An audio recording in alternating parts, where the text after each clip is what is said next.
Good afternoon and welcome to the Careers Corner. Please could you introduce yourself? Good afternoon, I'm Bethany Golding and I work as the Community Collaborations Lead at Imperial College London. Okay, what does your job involve, please? So my job involves quite a diverse range of things. I've never been one for settling on one type of task. So first of all, I connect Imperial College London's medical students with local communities. And that's so that the medical students are learning how to work in partnership with local people when they're looking to improve health and well-being in their local area. I also advise around communications and engagement on any kind of health-related issues, so including at the moment in relation to COVID-19 and how to counter myths in the community around vaccinations and that type of thing.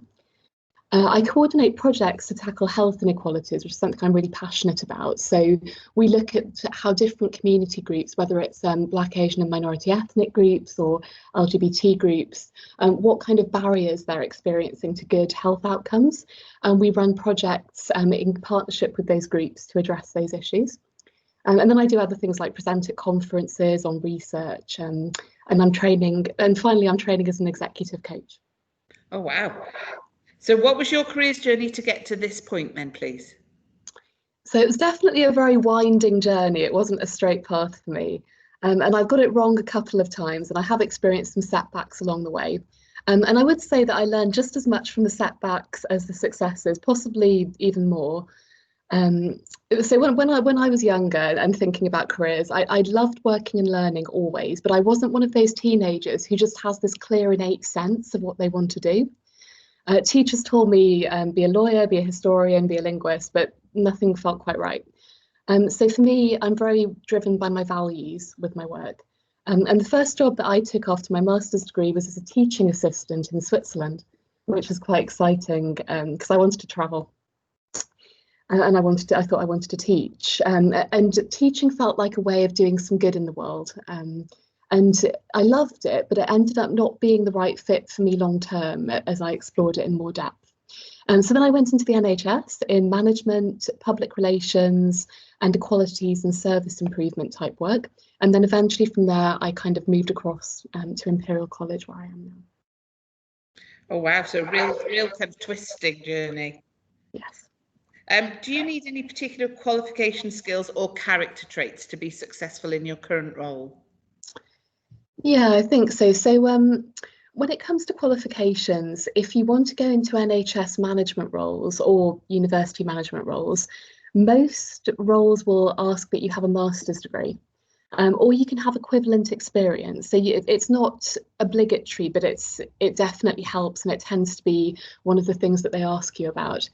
They don't state what the master's degree has to be in, although there's usually a preference for something like healthcare, population health, healthcare management.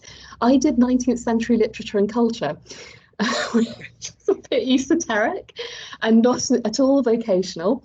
But if you combine that with relevant experience, then it ceases to become an issue. I would say in terms of coaching, which is one of my other hats, it is advisable to do a specific qualification if you want to train as a coach. And there's lots of different bodies you can train with.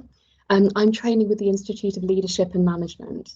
And the nice thing about coaching is it also kind of doubles as a leadership qualification, and is some of the most fun I've ever had. You get to learn and develop at the same time as facilitating other people's development, which I think is a real privilege.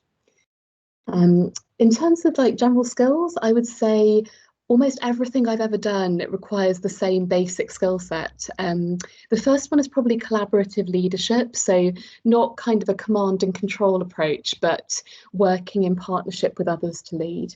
You need to be able to build rapport and trusted relationships with people. Information synthesis and analysis to detect patterns and synergies.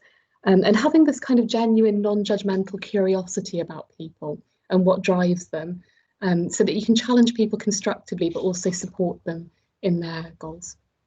All right. So could you describe a typical day as much as possible? Yes. So I'm going to avoid saying the cliche thing that there is no typical day, but I would say that there's quite a lot of variety in what I do. So one day, for example, I might in the morning be doing a tutorial for medical students where we're talking about their community collaboration projects and how they're going to link with different community groups and kind of advising and supporting around that. Then I might be writing a bid for funding to bring down funding for community-led projects or for evaluation work in relation to those projects. I attend a lot of meetings, as I think most people do.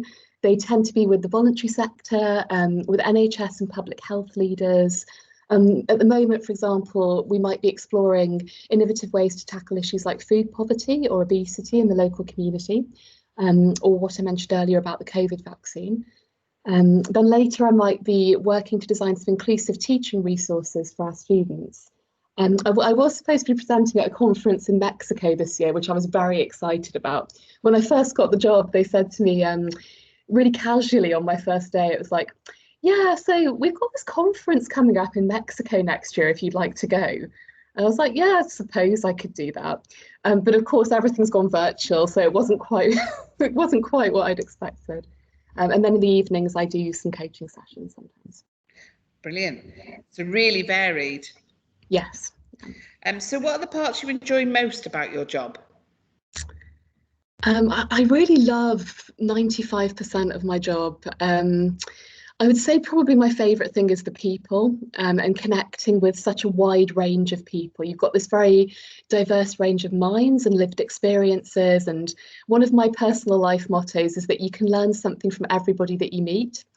And I find that very much in my job. I love that no 2 days are ever the same. I never get bored. I never feel unstimulated. I'm learning new things constantly, which is really important to me. I think most importantly of all, I love that the vast majority of what I do is based on what I care about on a kind of deeper values level.